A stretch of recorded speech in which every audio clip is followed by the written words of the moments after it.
Vamos começar com elas, inclusive. Voltamos, tá? Voltamos. Já tô aí, né, Júlio? Voltamos, tá, pessoal? Vou conversar aqui com a colega que vai trazer outras questões pra gente, tá? Pra uma galera, se quiser. Carol vai estudar, Carol. Carol vai estudar suas companhias. Vai estudar. Diga aí.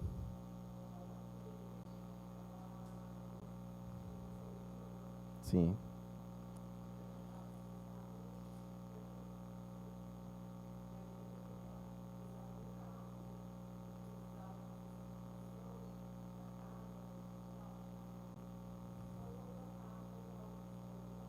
Hum.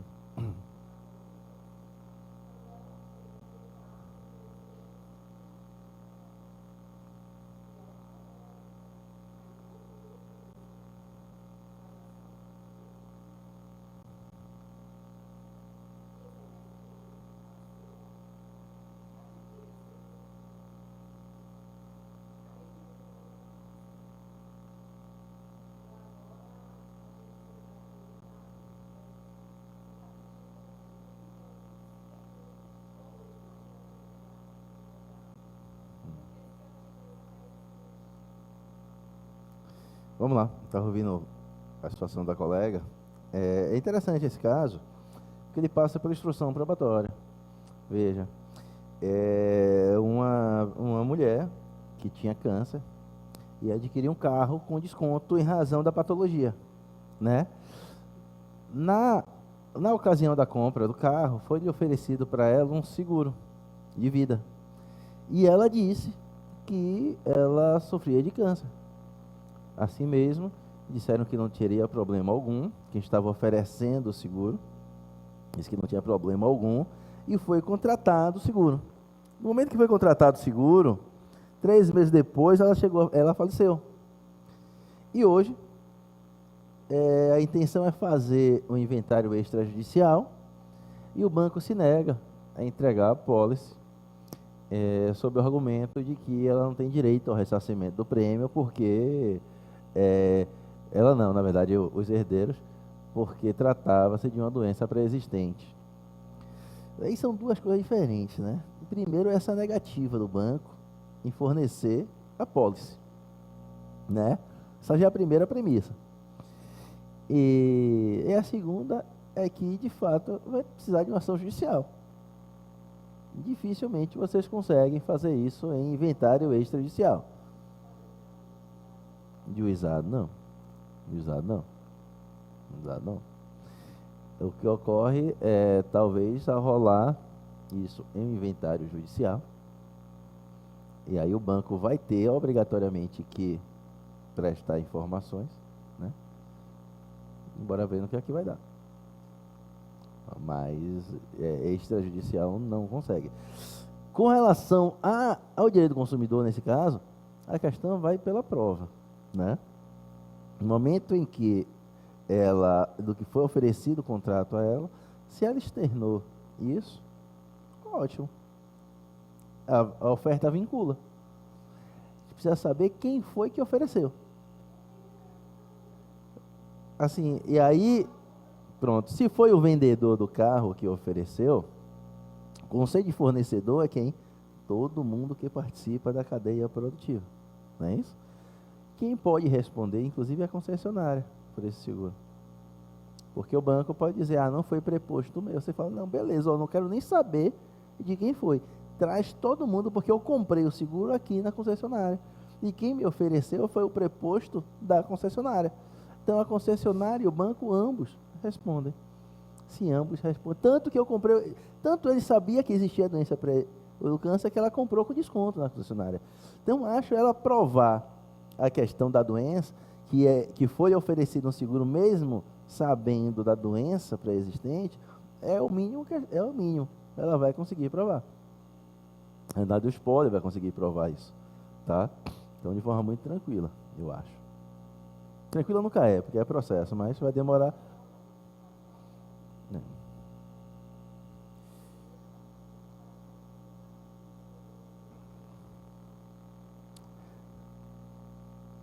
Exibição de documentos talvez não. Então, se serve para isso, é melhor entrar logo com o spoiler.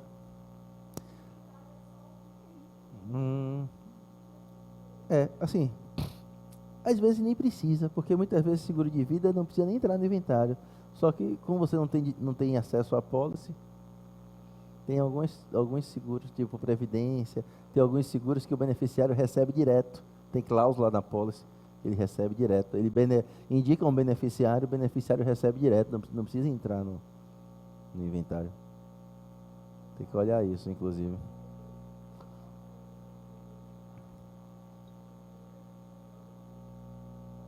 Tem uma mãe aí que depois a gente conversa, mas talvez entrar com ação individual do herdeiro, direto contra eles, com base nisso. Enfim, vamos lá, tratar um pouquinho de responsabilidade para depois a gente entrar na questão do contrato de adesão.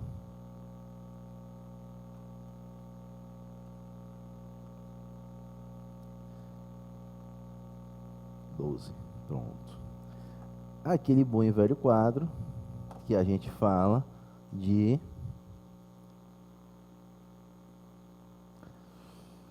vício e defeito.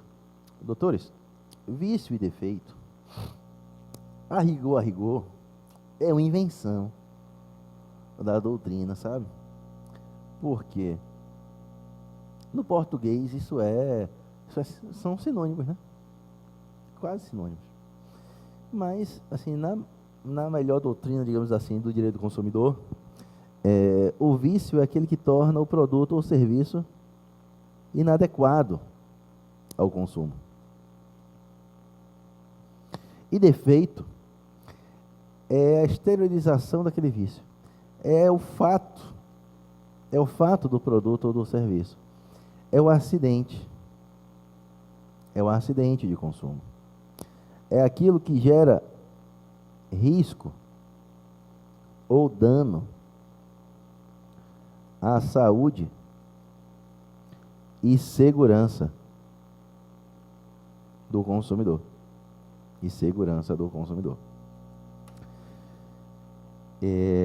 Então, se eu tenho um vício, a doutrina, e o próprio Código de Defesa do Consumidor, ele traz a possibilidade de, no momento da descoberta desse vício, você reclamar de forma administrativa, direto a qualquer um fornecedor. Porque imagine, uma TV com defeito, uma TV com vício, que não liga. Todo mundo que participou da cadeia produtiva ganhou dinheiro com uma televisão que não funciona. Então, todo mundo é responsável. A fábrica produziu uma televisão e vendeu para o comerciante. O comerciante vendeu para o consumidor. A fábrica vendeu algo que não funciona. O comerciante vendeu algo que não funciona. Então, todo mundo teve lucro com isso. Se todo mundo teve lucro com isso, doutores, a responsabilidade pelo reparo desse vício é de todo fornecedor. Isso quando eu trato de vício de qualidade. E este prazo, já repeti algumas vezes, esse prazo pode ser um prazo de 30 dias para produtos não duráveis e 90 dias para produtos duráveis, a partir do momento que esse vício se apresenta. Esse vício pode ser um vício oculto, ou seja, quando você comprou, esse vício estava lá escondido e você não sabia que existia um vício. No momento que aquele vício ele se apresenta para o consumidor, desde que ele seja um vício ocorrido antes da venda, da aquisição, há uma responsabilidade objetiva do fornecedor em reparar. Mas apesar dessa responsabilidade objetiva do fornecedor em reparar, ele vai ter um prazo de reparo. Esse prazo de reparo é um prazo de 30 dias. Este prazo de 30 dias, por convenção em contrato, ele pode ser reduzido para um mínimo de 7 dias, ou ele pode ser aumentado para um prazo máximo de 180. Se eu trato de produto essencial, você não precisa aguardar esses prazos. Você não precisa aguardar estes prazos. Se eu estou tratando de contrato de adesão, esta redução ou esse aumento deve ser feito em apartado.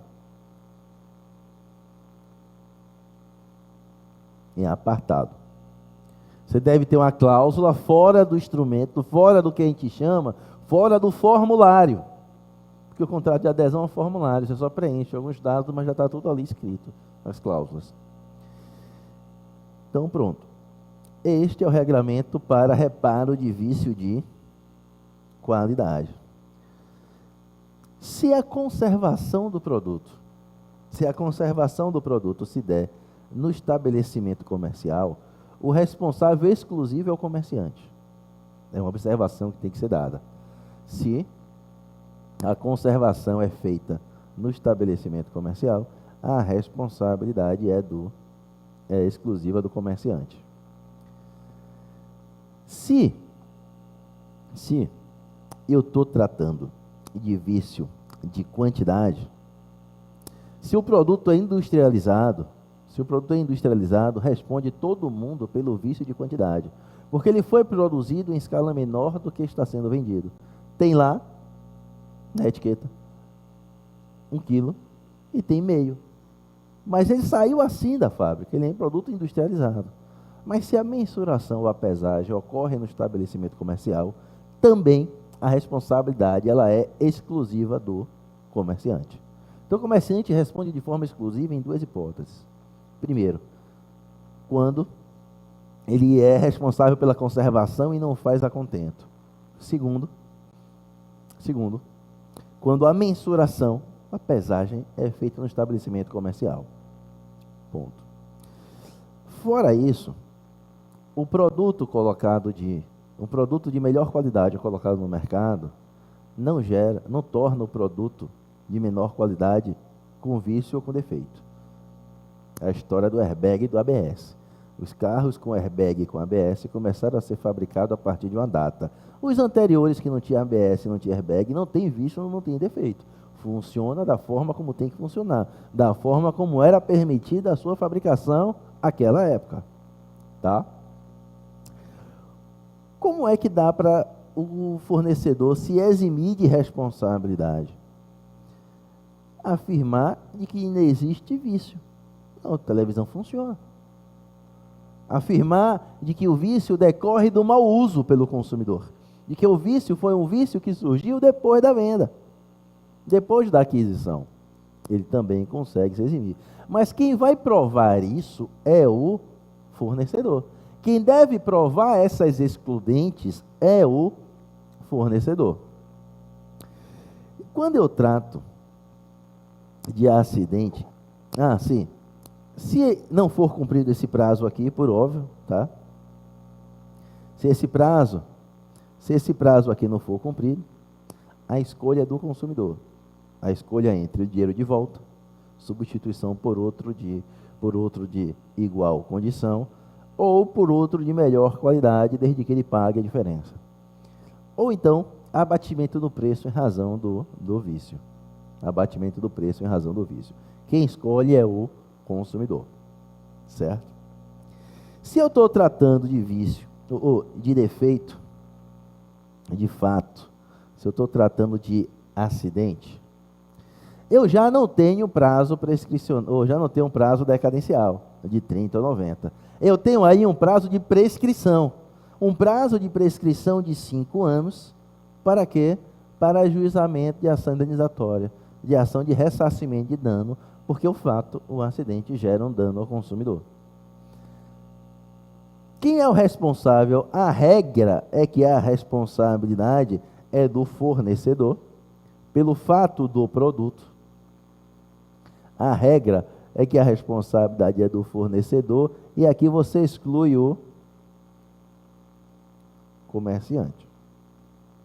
Se você liga a televisão e ela explode, aquele exemplo que eu dou em sala de aula no concurso, a televisão explode, que culpa as Casas Bahia têm se a Samsung fabricou uma televisão que explode? Então, você exclui o comerciante. Certo? Pronto. No momento que você exclui o comerciante, o produtor, o fabricante, ele também pode excluir a sua responsabilidade, desde que ele prove que não tem defeito, que ele não colocou o produto no mercado, o produto é falso. Então, se ele não colocou o produto no mercado, quem coloca é que assume a responsabilidade. Quem é que coloca? O comerciante. Então, o comerciante assume a responsabilidade de forma exclusiva se aquele produto, por exemplo, for falso. E na hipótese da conservação ser uma conservação de responsabilidade do comerciante, ele não fizer a contento. E o consumidor ingere um produto estragado, isso é um acidente de consumo, porque vai fazer mal à saúde. Então, se ingere um produto estragado, a responsabilidade é exclusiva do comerciante, se cabia ao comerciante o quê? A sua conservação. Se cabia ao comerciante a sua conservação. Então, o comerciante pode ser inserido na responsabilidade pelo fato do produto nestas hipóteses. Na hipótese dele não identificar quem é o fabricante, ou então identificando que aquele produto seja falso. Ou então, se ele tiver responsabilidade, se ele for responsável pela conservação do alimento e não fizer a contento. Beleza? Pronto. Muito simples. Mas o que importa, gente, também, obviamente que aqui também cabe a excludente de culpa exclusiva do consumidor. Tem lá, não abre essa zorra da choque. O cara abre, bota a chave de fenda, toma choque, a responsabilidade não é do fabricante, é do é do consumidor. Mas aqui, o que importa, e a gente termina trabalhando muito, é a responsabilidade pelo fato do serviço. Só para fazer uma observação, vocês viram que caiu o meu exemplo da revisão de véspera na prova, né? Do carro que sai com defeito nos freios e tal. Pronto. Esse é o exemplo, de fato, do produto ou do serviço. O carro que sai com defeito de freio, bate no ponto de ônibus. A pessoa que está no ponto de ônibus não tem nada a ver, não tem carro, não comprou carro, não sabe dirigir, ela é consumidora por equiparação, o chamado consumidor bystander. E quem responde de forma objetiva é o fabricante, não é a concessionária. É o fabricante. Tá? Vamos lá. Fato do serviço. Fato do serviço, eu gosto de trabalhar muito com hospital, com erro médico. Com erro médico. Mas para isso, eu preciso te perguntar, o serviço decorre de uma obrigação assumida. Esta obrigação que foi assumida é uma obrigação de meio ou uma obrigação de resultado, doutores? Porque se for uma obrigação de meio, de utilizar os meios necessários, o resultado, ele é indefinido. Então, a responsabilidade pelo resultado não pode ser objetiva. A responsabilidade pelo resultado, ela é subjetiva. Mas se ele assume uma obrigação de resultado, significa que ele está assumindo que aquilo vai ficar daquela forma. Então, a responsabilidade dele é objetiva. Então, aqui eu divido no tratamento médico. Se o tratamento for estético, você tem uma obrigação de resultado. Se o tratamento for de uma patologia, você tem uma obrigação de meio. E se você tem uma obrigação de meio, quanto ao resultado, ela é subjetiva. E como é que você vai apurar, vendo se o médico utilizou dos meios necessários para alcançar aquele resultado que é pretendido e não absolutamente esperado, tá? Se eu estou tratando da responsabilidade de hospital e do médico. Se você contrata o médico e ele assume uma obrigação de meio, eu volto aquilo tudo. A obrigação de meio, a responsabilidade do médico é subjetiva. Se ele assume a obrigação de resultado, a responsabilidade do médico é objetiva. E o hospital, se ele apenas utiliza o hospital para o procedimento, o hospital responde apenas pelos equipamentos. E esta responsabilidade dele pelos equipamentos vai ser o quê? Objetiva. Objetiva. O gerador não pode parar de funcionar. Tá? A maca não pode quebrar e o paciente cair no chão. Aquilo absurdo que eu vi no Fantástico, domingo. A incubadora não pode abrir, o bebê cair no chão. A responsabilidade não é do médico, é do hospital, de forma objetiva. Tá? Beleza. E se você contrata diretamente o hospital, aí o médico, você vai deixar, qualquer um que participa da cadeia produtiva, a responsabilidade que o hospital tiver, o médico também vai ter, se o médico for subordinado ao hospital. Tá? Então, todo mundo que participa da cadeia produtiva, hospital, médico, todo mundo, você vai aferir se vai ser subjetiva ou objetiva. O que eu falo toda vez, e que eu me espantei até que o STJ decidiu assim, é o ortodontista, né? Aquele dentista do aparelho, que é resultado. Eu achei legal, porque assim, eu pensava que não. Eu pensava que não era um resultado absolutamente esperado, que dependia da fisiologia, enfim. Mas não, botou o aparelho e disse que vai ficar bom, tem que ficar bom, senão responde de forma objetiva.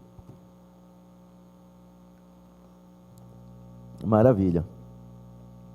Feita essa digressão, digamos assim, sobre responsabilidade, o que é que eu quero tratar com vocês? Pode haver arbitragem no CDC? O CDC permite que as normas de relação de consumo passem por arbitragem?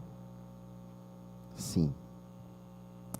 A única coisa que o Código de Defesa do Consumidor ele não permite é que você reduza direito do consumidor. Que você altere, por exemplo, essas regras de responsabilidade. E onde é que você mensura, onde é que você estipula que ali vai ser a arbitragem? Você mensura em contrato.